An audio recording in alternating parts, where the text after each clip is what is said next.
Esmeralda, Alice Ghostly, has now been cast as a reoccurring character. When in real life, Liz, and again, this is probably why, I don't know this, but my guess is the reason they're so far out is right about now, in real life, back in this time, Liz is giving or has just given birth to her third child in real life, Rebecca Asher, her only girl. Not only lifting those things into the air, but lifting them safely because there's a pregnant woman and an almost 70-year-old woman sitting on it.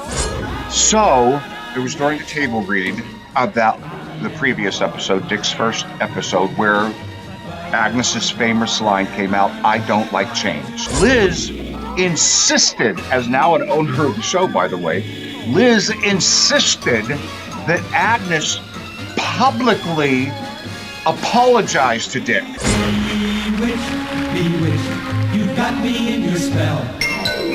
Let's chat about Bewitched. Who wants to meet Esmeralda? We have a new character in the episode that we're talking about today. Last time we were together, we met Dick Sargent, who replaced Darrin just poof, out of thin air. People turned on their TVs and Darrin was different. And we're adding to the mix, maybe to divert, maybe to distract attention. But this time, we're adding what is called the Yoo-Hoo Maid, or Esmerelda. We got a few minutes before Alice Ghostly, who plays Esmeralda, appears. And I forgot to tell you something last time when we talked about the Dick Sargent episode. I mentioned that, of course, it was a big deal back then. Everyone was talking about it. They replaced a new Darrin. But historically, in terms of the TV annals, it was also a big deal. I mentioned it in the beginning, said I would talk about it, ran out of time, forgot about it, whatever. So let me read it here because I have a note. TV Guide ranked the last episode we saw, which was the one right before this where we meet Dick Sargent, as number 60 as part of its 100 most memorable moments in TV history. So, I mean, you just think of all the TV shows that have been done and all the stuff that's been out there, and out of everything, this episode, the previous one here, of reintroducing a new Darrin is in the top 100 of TV historic moments. So, fascinatingly, it was not only a big deal then, but it's a big deal now. So, this episode is called, and I'll tell you a little more about the episode when the credits rolls, I usually do. This is called Samantha's Yoo-Hoo Maid, which really doesn't come into play in terms of the script until the very last scene. But what we do know is that Esmeralda, Alice Ghostly, has now been cast as a reoccurring character. Now, you may or may not remember that Alice Ghostly also appeared in season 2 as a maid that they hired. Remember, she could do math really well. Same type of character, fumbling, messing everything up, filled in for the Tates, all that, yahoo. So this is season 6, right? Yeah, so that's season 2. 4 years prior to that, she had already been on this set, worked with these people, and obviously they liked her. She actually has a very rich acting background, which I'll get into with you in a second here. So they asked her back as a reoccurring character. Again, my guess is the new Darrin, everything going on, and of course this was planned before, way beforehand, just to kind of distract from all the hubbubaloo of the new Darrin and to add things to the mix. Now, I often like to talk about how expensive or how drastic an episode is to produce because, again, in episodic television, they actually plan out, this episode is going to cost a lot of money. This episode is going to cost a lot of time. This episode is going to be a big deal. I'm going to put this as medium in terms of difficulty and in terms of finances, and really for 2 reasons. One, we're going to see, I haven't talked about marionettes and things floating in the air. This episode takes it to a whole new level, dare I add, an extremely dangerous level, dare I add, a surprisingly dangerous level for a couple of special effects that they're going to do here that are very, very big deals, not only for the production team, but for the actors as well. All right, so back to the storyline. Endora, I should probably talk about Endora and Dick because I can't not talk about that, even though it makes people irate for some reason. I'm just telling you what is pretty much known. Sometimes I tell you some things that I've heard personally, but this is typically known about the relationship of Endora and Dick at this very moment in time. So, all right, during the credits, I just kind of give you the lowdown because there's nothing to specific to see. And again, if you're new, I'm watching that monitor there, what you're seeing behind me. So this is called Samantha's Yoo-Hoo Maid, Season 6, Episode 2, the 172nd episode they've ever created. So they've all been doing this for a long time, except for Dick and except for Alice. Ironically, it's Dick and Alice's second episode ever.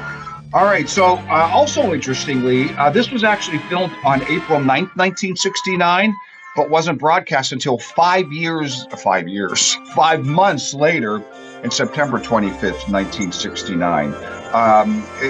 Same with the previous episode. It was filmed in April, broadcast in September. So they were 5 months out already getting ready for this new season with Dick. All right, so Alice Ghostley is there. Who else? J. Edward McKinley will play Mr. Hampton. Again, a guy you've seen over and over again as a regular that they ask back for guest roles. All right, are we good? Samantha, you made. Bill directed it. The episode previous to this, Richard Michael directed. Remember the one who Liz eventually ran off with? Just the previous week of the shooting. Now this next week, Bill, her husband still at the time, is directing this episode, and it's written by Ed Jurist, who we've talked about. You can go back and look at him.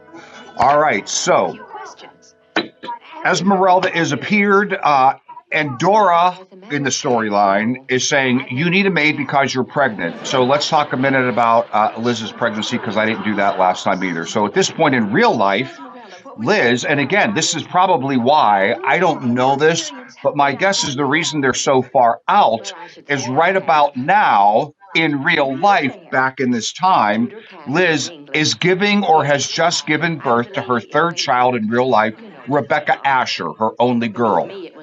If you don't know about Rebecca Asher, by the way, I didn't know about it until I was watching, was it Netflix, Frankie and Grace?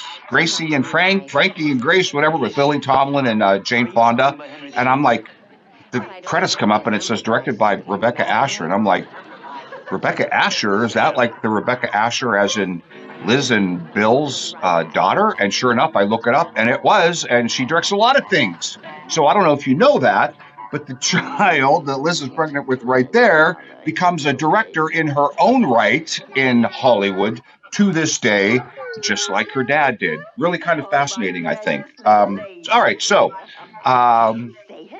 Liz is pregnant, so they're shooting these episodes early that are going to air after she gives birth. And here is Dick and Esmeralda. Okay, so as the episode goes on, you know, some of those big money things are coming up. This thing in the script is interesting to me. I mean, what else are they going to do? You know, 1 minute Darrin's saying no, then they walk away down the hall, then they come back and say yes, okay. Just from a special effects thing, in terms of that dissolve there, you know how Esmeralda goes in and they call it fades in and out. Very easy to do. It's the exact same thing as popping in or popping out, where you lock down the camera, you're standing there, you go like this, and then you walk out and they shoot the empty frame and they just edit from here to the point where you walked out. They cut out the part you walked out. It looks like you popped out. It's the exact same thing here, except instead of a hard cut, as it's called in terms of editing, they just do a dissolve or a fade, called both things, and now it just looks like you're fading out. Very, very, very simple, basic, no big deal special effect there. But a big special effect's about to come up, to the point where I go, how in the world did they do that? Okay, so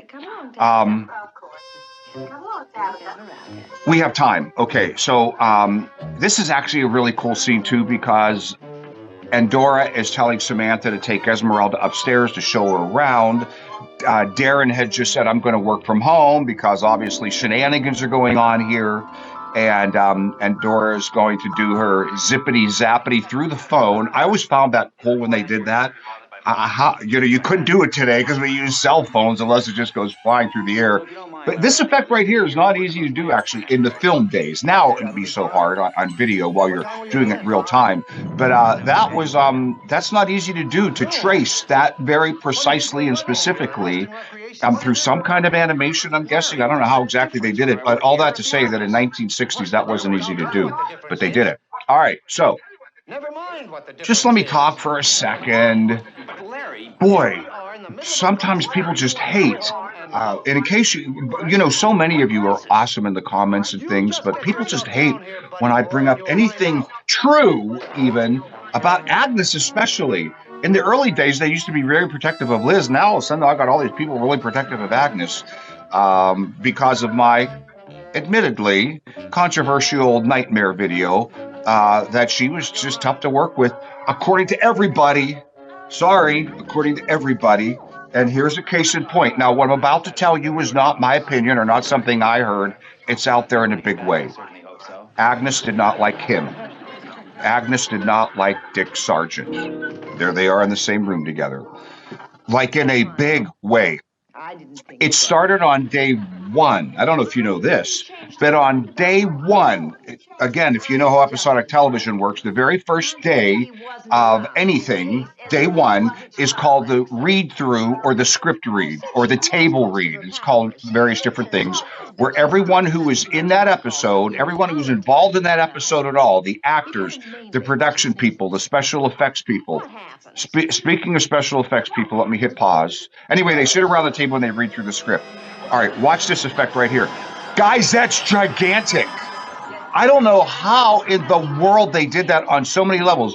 There's a chair in the back. There's a end table with a lamp on it. There's the coffee table with all that stuff on. But more importantly, there is a couch with two leads in there, a 60-something-year-old woman and a pregnant woman who they now have cabled, and that's not green screen or anything, because you can see they're all off. They're floating in the air. I mean, I can guess they're going to do this a second time coming up. Not as big of a deal, but that is just gigantic. Forget about all the cabling that had to go up, okay? But what's up there? What is that cable attached to that's strong enough to I don't know if you know what a jib is. Sometimes they call it a crane that goes up and down, or even like if you've seen a boom microphone, a lot of times it can be something like that, where they'll just the stagehands will pull it down, or maybe in this case it was electric, who knows, but strong enough, regardless, in a studio, not outside like where there can be a big construction crane, where they are not only lifting those things into the air, but lifting them safely because there's a pregnant woman and an almost 70-year-old woman sitting on it. You know the story of Dick York, how he got injured on the set of a show. People get injured all the time, certainly stunt people, but even actors, because of stuff like that. So I have to say that I'm rather shocked that not only Bill let that happen, with his wife being pregnant, but that Liz said yes. And I don't know about Agnes saying yes. Agnes didn't, but she had just been reprimanded in a very big way, which I'm about to get to. But I just want to say that as we talk about special effects and pyrotechnics, and again, if you watch that behind-the-scenes nightmare video on my channel, where Liz talks about it in an interview from way back, one of the very few rare interviews that she's ever done talking about Bewitched, where there was a pyrotechnic explosion on the set in the kitchen before they remodeled it during this season and made it bigger. That kitchen's really, really small. I don't know how to explain how small, but small. I'm going to guess, okay, let me just say, because again, everything looks big on TV. I'm going to guess that kitchen was no more than 12 or 15 wide by maybe 10 or 12 deep. That was a very small space. But apparently they had a pyrotechnic in there with Liz, and she got her hair singed, her dress singed to the point like it was a polyester and it stuck to her. This show in particular had dangers around it because of the pyrotechnics and all the special effects and things flying in the air. Even if it's just like a vase flying in the air, What if someone bumps it and it goes over and it whacks you on your head or whatever? So this isn't a straightforward show, but man, I'm telling you, I've never seen an effect on this show than that very second. That was more like, are you kidding me? Just as a production guy who's like, oh, how'd they do that? How'd they do that? How'd they do that? When I see that, I go, how did they do that? Or more importantly, why did they do that? Obviously, Ed Juris, the scriptwriter, wrote it into the script, and they said, let's do it. All right, this effect right here is called a wipe. It's specifically a soft wipe, it's called. So right now, notice how Liz and Agnes are on this side, and separately they shot Agnes on this side, and then they did a soft wipe and joined them together. And when that Agnes popped out, the soft wipe was gone, which is why Liz could cross over to that side. She couldn't have done that previously because there was a wipe there and she would have just dissolved away. Remember when Mary and Lauren or Aunt Clara would, there only be half of them there. It's the same kind of thing. They just do a soft wipe and they shoot the empty. So the camera's locked down. It has to be locked down to match. You see, did you notice how my watch keeps falling off? What is me with watches around here? Did you notice how the grass is very cheeseball over on that side? It's all wrinkled, like clumped up. When I say grass, of course, the grass rug, the fake grass, the astroturf, whatever you want to call it. But it looks really bad. Okay, this is pretty aggressive too. This next thing. Remember I said the episode is medium. Okay, so for that unicorn there, one, they had to get an animal handler. Two, they had to get an animal handler who could make their a pony, not a horse, look like a unicorn, which people know. In Hollywood, you just know who can do that.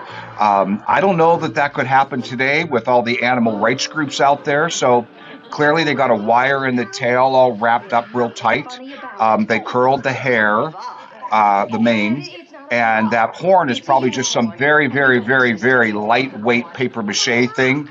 Not probably, it is.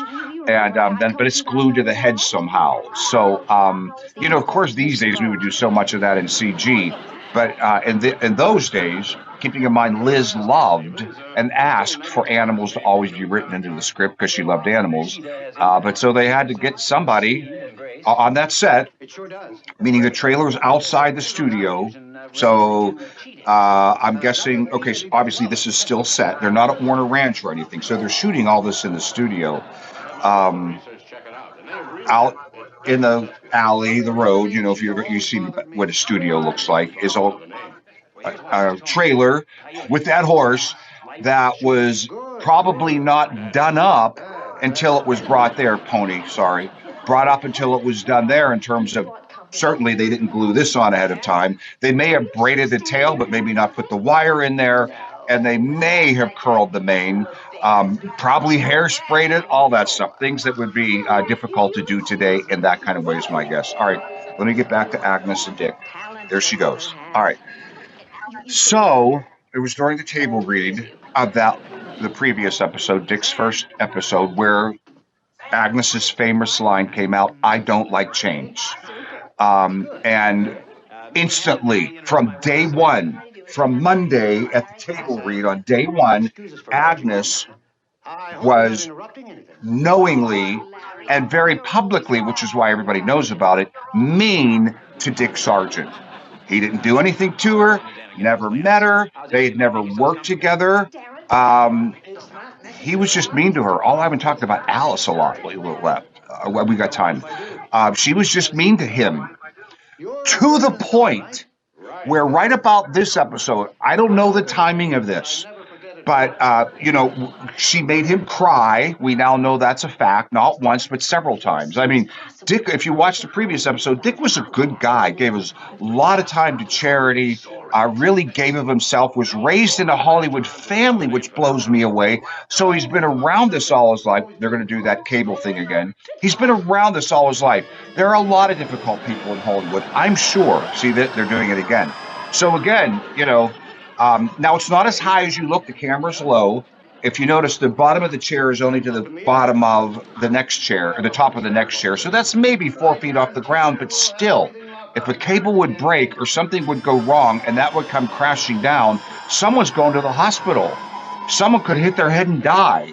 That is not, and you can really see the wires. If you've taken my advice and got Roku and watched this in 4K at home, you can seriously see the wires because we're not talking little dark black threads or fish line, which they really didn't use. People say that because fish line would reflect light and it's not good. But you can really see, and I don't even want to say wires, the cables, because that's what it took to raise all that stuff with people on it. The cables used there. Crazy effect. That one, not such a big deal. The previous one, a big deal. So anyway, Agnes did make Dick cry. Dick was raised in Hollywood. I'm sure he knew difficult people. He's been around this a long time. He had done a lot of stuff till now. So all that to say, it had to be more than attitude. It had to be more than a little bit mean, but mean enough to the point. See, again, as an actor, I got so much kickback when I talk about Agnes, and I would never work with her in a million years. Who am I? Who cares? But I've known people like that. Who would make someone cry? Who would have a brand new person? Look, you can even see me getting mad about it. It just pisses me off. Who would have a brand new person come onto the set under all of these circumstances, all the pressure and everything, and not only choose not to be supportive but be neutral, but choose to be mean to them to the point where you make them cry? To the point where, and here's where I'm getting at, Liz took her aside up to her dressing room and gave her a tongue lashing. Liz did, as she's pregnant right there with Rebecca. That's how bad it was. That's why I'm trying to explain to you, having been on sets that are caustic and nasty, and it's hard to explain how horrible that is. You're with these people for hours and hours and hours and hours and hours a day. It's not like you're working with them in an office and they're 2 offices down, or even in the cubicle next to you. You are looking at them in the face. You're delivering lines. You're just together. You're interacting because you must, because it's in the script. And so, yeah, and because what Liz did, apparently, to my understanding, as I was told, because Agnes was so publicly mean to Dick, Liz, now keep in mind, Agnes is a huge star. Liz insisted, as now an owner of the show, by the way, Liz insisted that Agnes publicly apologize to Dick. Put that in your pipe and smoke it. Can you imagine what that, like, in cast and crew, everyone gather around, Agnes has something to say. Now, imagine being Agnes, as we now kind of know who Agnes was, being made to do that and having to do that, perhaps, this part I don't know, at the threat of never being asked back again and being fired that day. As we know, they had no problem firing people. Agnes had watched the first Louise get fired. Agnes had watched one of the Darrin's dads get fired. Agnes had watched, who am I leaving out? A big one. Oh, well, Agnes knew that Dick York was fired just a few months earlier. So it's a big deal. It's a big deal. All right, now I have talked for too long. Let me talk about Alice. Alice Ghostly, Esmerelda, was raised like in the Midwest. As Dick was raised in this town and has been around this, Alice was not. All around the Midwest, ultimately ended up in Oklahoma, went to, I think, the University of Oklahoma or some college in Oklahoma, where she minored in acting and did some acting stuff. At 17 years old, decided she wanted to be a movie star. Bravo for her. So after college, where she did, her plays and, kind of got some stuff under her belt, moved to New Jersey to work in New York. And eventually, I'm jumping this very fast, eventually actually did some good stuff in New York. It was a hard going. She was there for a long time. And, again, I've explained to you how cruel the entertainment business can be. I guess directors and casting directors and people were mean to her, and for all intents and purposes said, "You're too ugly. You can't be in this show. You don't have the look. Go."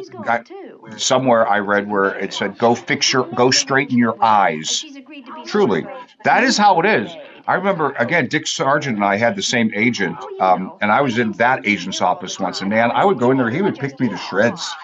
I mean, that's why I'm so used to the bad comments. I remember sitting there one time, and we're just talking. He stops, he looks down at my hands and goes, this is hilarious to me. I hope you would never go to an audition with your nails looking like that. That's you just get used to it after a while because you really are a piece of meat. But anyway, it's the same agent that Dick Sargent and I had. Like I told you, I met him there. So anyway, where was I? Oh, so Alice eventually though got some good roles to the point where she won a Tony Award and was nominated for another Tony Award. So she did really well. And then eventually, as it goes, and by the way, she acted with Paul Lynde on stage on Broadway. And after Bewitched went back to Broadway, by the way, did some things on Broadway. She actually played Miss Hooligan in Annie on Broadway. Miss Hannigan? Probably not Hooligan. It must be Miss Hannigan on Broadway. And of course, she was in Designing Women, where a whole new generation of people got to know her. But she's really good. I like her. Okay, so the flowers are wired, and same thing. They just divide. She walks out, and they do a dissolve. And sometimes you'll see when things are hanging like that, they move. That one looks like it's almost attached to the floor because that doesn't move at all. All right, so that's it. So then, of course, Alice stays on for the run of everything, and she is now the character, recurring character, who is there all the time. At this very last scene, Dick said, "What are we going to do about her?" Liz says, "Don't worry about it. I worked it out. She now knows not to call to come or be here unless I call her and I say, Yoo-Hoo, Esmeralda." That's why it's called the Yoo-Hoo Maid. So that's it. That's Bewitched Chat. I know people aren't going to like me for talking about Agnes. Guys, I'm not telling you anything like I am not ratting on her. I'm not like making stuff up. That what I said about her and Dick Sargent is pretty public. It's all over the comments, and you can read about it. I don't know how much people know about the Liz reprimand, but that was a big deal. Okay. All right. So that's Bewitched Chat. Thanks for joining me. Never know where these are going to go when we start them. I don't, I'm saying. Certainly, I'm guessing you don't, but I certainly don't. All right, so I'm really excited because coming up, we're going to do Henry VIII Part 1 and 2 and Hepzibah Part 1 and 2, which ends in an H.